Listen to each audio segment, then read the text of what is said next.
Today we are making a Sunday dinner that's really similar to what I grew up with having with my family back home in Michigan. When you're cruising or you're on the loop, a familiar meal can make all the difference to bring some of that coziness and those memories, even when you have a small galley kitchen.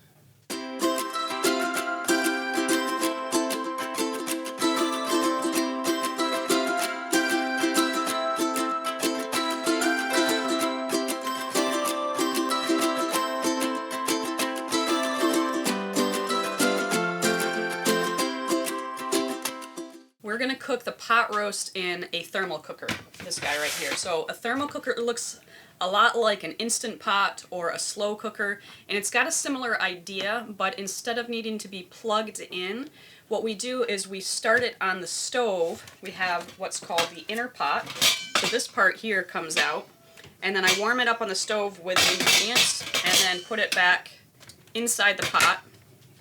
And then the residual heat is insulated in here, and that continues to cook the meal over a period of hours. So kind of the speed of a slow cooker with less energy consumption. So it helps us save some of that power and the fuel, which is a limited commodity on a boat. I've been craving a taste of home. My dad would make Sunday pot roast for Sunday dinner on a regular basis, and we had pot roast and corn and mashed potatoes and crescent rolls, and I just really want some. So I was messaging my dad this week to find out how he makes it. He uses a Dutch oven on the stove and Lipton onion soup mix and some seasoning. We're going to try to do something really similar to that so that I can kind of have that cozy memory that I've been craving lately.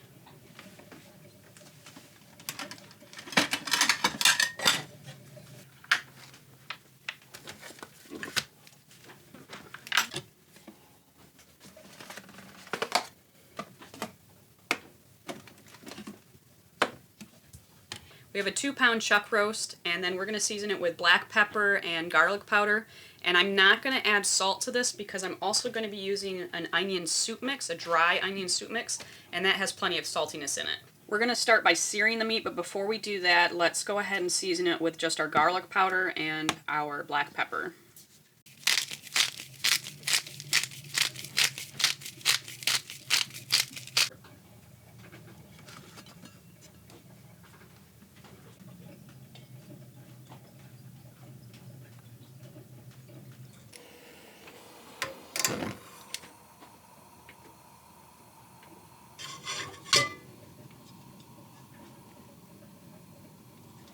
Now that we've seasoned the meat, we're going to sear it. Dad says get a real good sear on it. He thinks that's really the key to a good pot roast.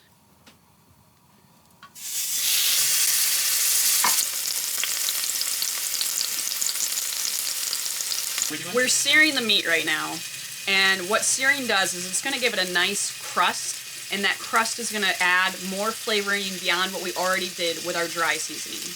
Alright, we want to make sure we sear all the sides, so I'm going to do the top, the bottom, and all the sides too. If I can flip this guy up here. So let's get some of the sides.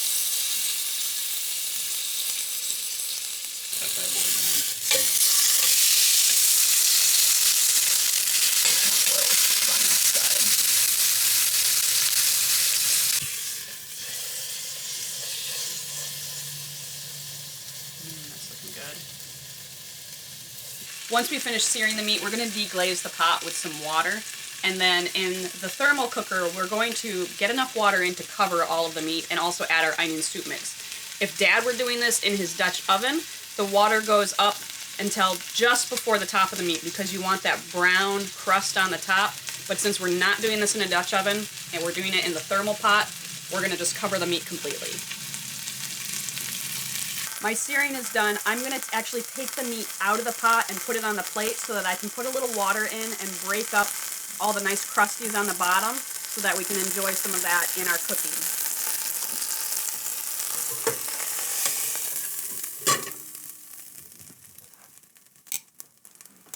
Let's add some water to this deliciousness here. And scrape some of that up. That is our culinary currency from all of that searing. We're going to keep that, and that's going to really help flavor it. Let's drop our chuck roast back in. And now, move that back on the burner there. We are going to, should we do the water first and then the onion soup? Mm-hmm. All right, let's top it with water.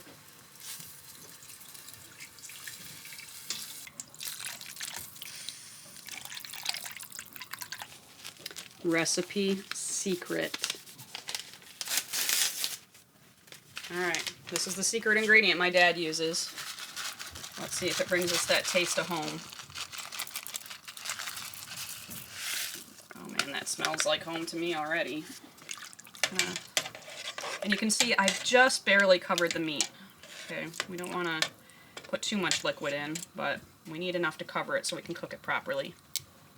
Alright, now with that, what we need to do is we need to bring this up to a boil, and we're going to boil it low and slow as best we can. If we boil it too fast, too hard, the meat's going to get tough. So we're going to boil it kind of low and slow. Once we get it to a boil, we're going to do that for 15 to 20 minutes. That should get enough of the heat set up to the temperature we need to then put it in our thermal cooker insulated pot, and then we can walk away for 4 hours or more.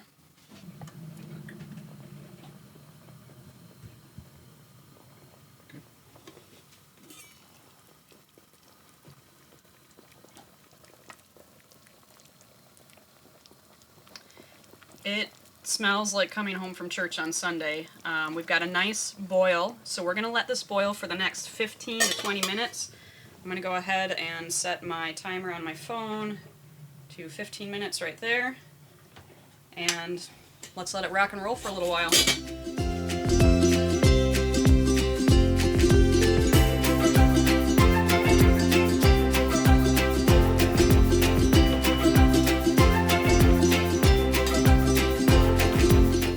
Looks good, but it smells even better.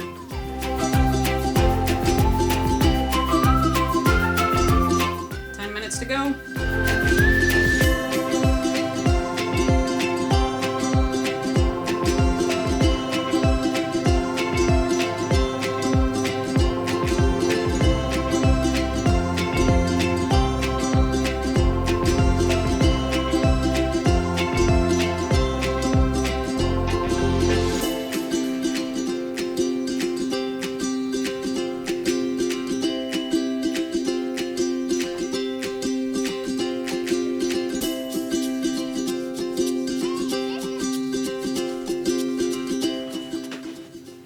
It's been 15 minutes, so let's check it out here. Looks amazing. I wish you guys could smell it. It smells like home to me. I don't know how you do your pot roast at home if you ever do pot roast, but it smells delicious. We're gonna turn off the stove. All right.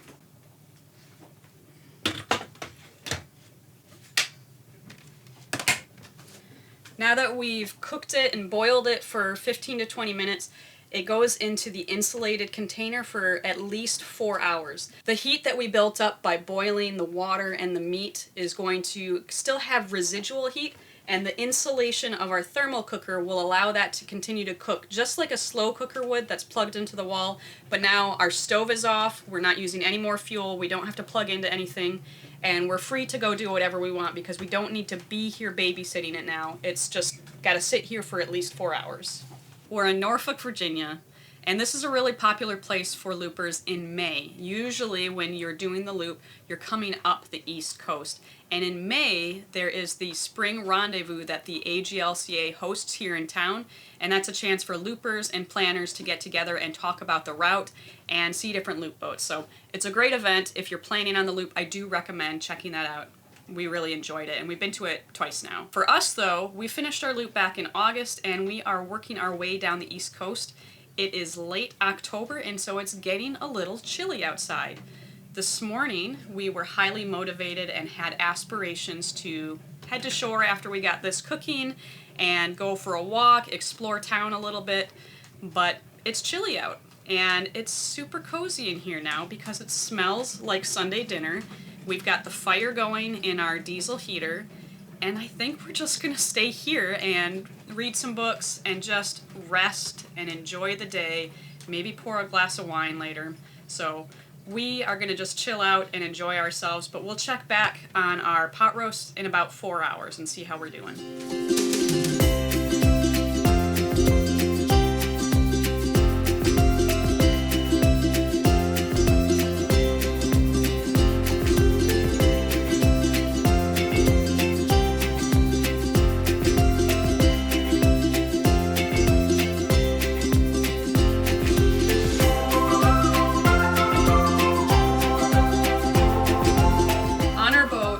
Is a little bit limited, so we try to organize things mostly by category. Let's start with the fridge. This is the fridge. We only open it from the top and it goes down to maybe about here. We don't have a freezer, so when we get extra meat or something, what we figured out is we can dial down the temperature just a little bit and then put the meat up against the cold plate. That works for us. But it is something that we have to be mindful of. We don't always get a lot of fresh ingredients. We have some, but it's hard to keep everything fresh. So we have the fridge, and then over here, this is our bench. And in here we keep some baking stuff, pastas. One of the other things that we really like are getting these little packets of rice or curry, instant mashed potatoes, some things that just make things a little bit more convenient and easy when you're tired or you're running low on those fresh ingredients. We do also stock up on root vegetables when we can, like potatoes, onions, carrots. Those types of things keep a little bit longer, so that's where we usually lean on our vegetables. And then normal vegetables, we usually end up buying canned, which we keep over there in the settee. This is the settee, and in here we keep most of our canned goods. So you'll find things like soups and pizza sauce. We have pizza on a regular basis, and vegetables. And I like to write the name of the vegetable or whatever's in the can on the top. It makes it a lot easier for me to spot what I'm looking for. We also keep on hand some boxed milk, because that way when we run out of fresh milk and haven't had a chance to get to the store, we just have stuff on hand. While we're on the loop, grocery stores are generally pretty easy to get to, but sometimes you're just not in a place where it's convenient to walk to the store, or you just aren't able to get to it right away. So we really rely on having a handful of things that can just carry us over until the next chance to get to the store. We try to go to the store about once every 2 weeks. I know some folks like to go on a regular basis. And then to help us make room for storage, we also generally will unbox most things, so cereals or pasta, anything that comes in a cardboard box. For storage sake, we unbox and put it into plastic containers or bags to just make it easier to fit.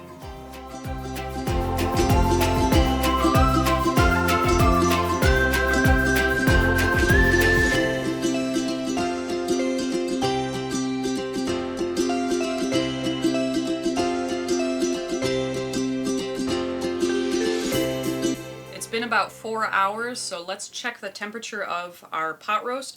We're looking for about 145 degrees Fahrenheit.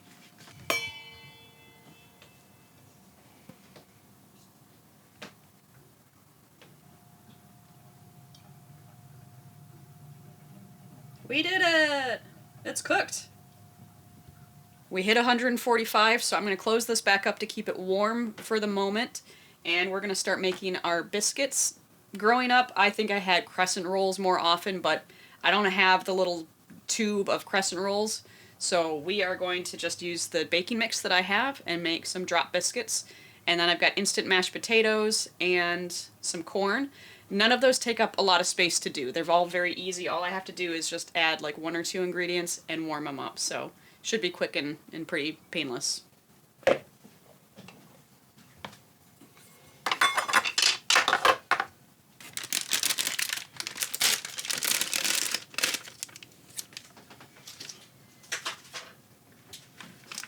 This recipe is really easy.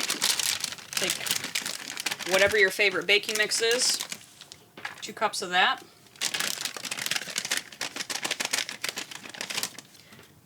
Once you've got 2 cups of your baking mix, then you just need 2/3 of a cup of milk. If you don't have milk, you can use water in a pinch, but milk is going to be nicer.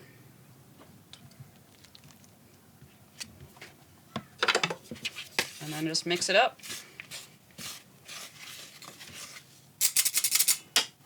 We're just going to use this they're just drop biscuits, so just drop them on your ungreased tray. And then my oven is warming up to 450 Fahrenheit. And then we'll just bake them for maybe about 10 minutes.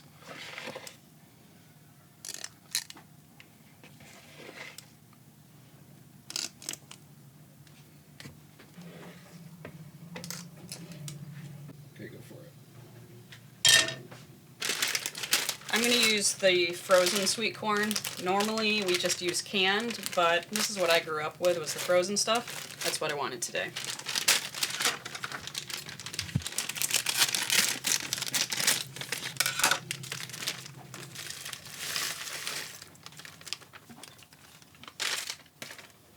And then we're going to just cook it in a little bit of Kerrygold.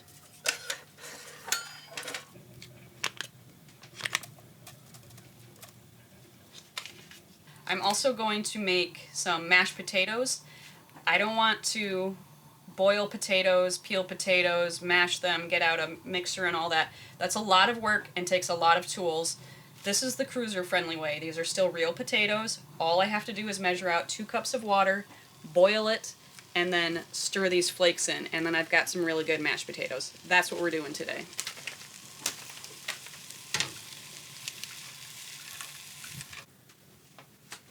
Before we start the mashed potatoes, since all I have to do is boil water, I want gravy with my mashed potatoes. So we are going to take the meat out and let it rest here and see what we have for liquid and see what we can do for gravy.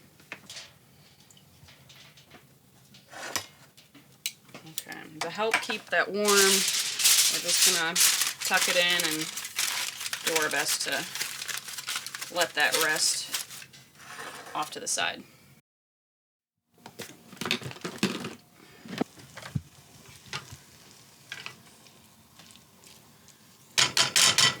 Alright, while our corn is going, we're going to make a roux with about 2 tablespoons of flour and 2 tablespoons of butter, and then we're going to add that to our juices from the pot roast. Oven is up to 450 degrees, so biscuits are going in.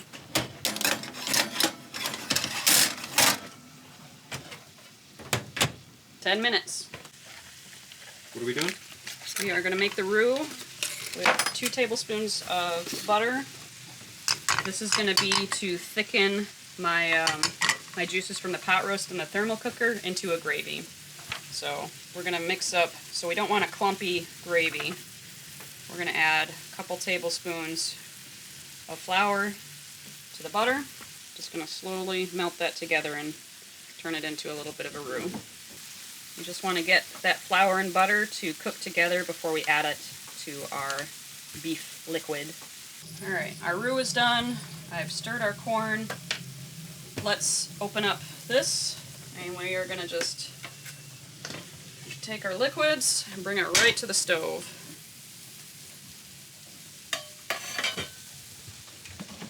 Okay.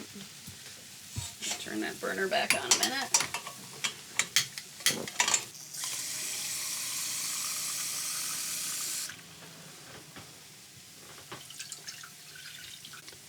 Now I've got 2 cups of water that I'm going to bring up to a boil while this is happening for our potatoes. Biscuits have been in for about 12 minutes. They are looking pretty good. I'd say they're done. I'm trying to get the beef juice up to temperature so I can add my roux and incorporate it, but meanwhile our water is now boiling, so I'm going to turn off the stove for that. The small galley, but it's still doable. It's still doable. All we got to do is rip this open, sprinkle it in, and then just take a fork and we're going to just gently mix it all together to get it all moistened in those 2 cups of water. And then we're going to put the lid back on. The heat is off. It's just going to sit and reconstitute for 5 minutes. And then until we're ready to eat. This is boiling. Let's go ahead. We are going to get our roux in here. With a hotter temperature, it will incorporate a lot better. than if I had left it at the slightly lower temperature it was coming out of the thermal cooker. Get that all in there. Now let's just gently stir that up. Okay, and once I've got enough of that in there, I'm just going to turn my heat off and let it just rest, and it'll start to thicken up.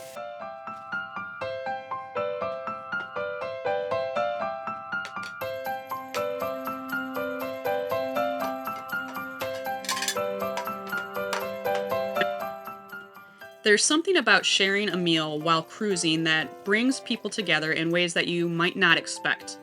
One Thanksgiving, we came down the river system with a group of boats, and we arrived in Mobile, Alabama on Thanksgiving late afternoon. The owner of Sundowner Marina, where we stopped, knew that we would be arriving, so he surprised us with a platter of turkey from his family's dinner.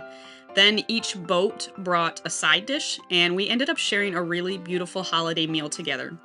Our kids had fun baking a cake and chocolate chip pumpkin bread to share for our Thanksgiving meal with the other boaters, and it was especially fun getting to share some of our American traditions with cruisers that we had been traveling with who were from New Zealand and the United Kingdom.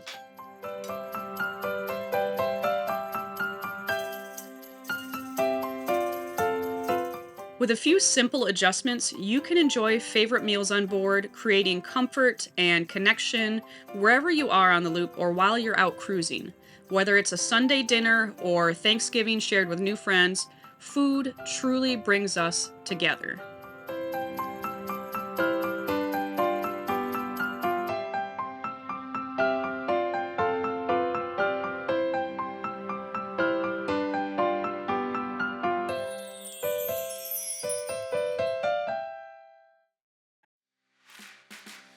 If you're inspired to start planning your own family Great Loop adventure, be sure to check out our other resources at looplifeacademy.com and stay connected for more tips, stories, and inspiration. Until next time, happy looping.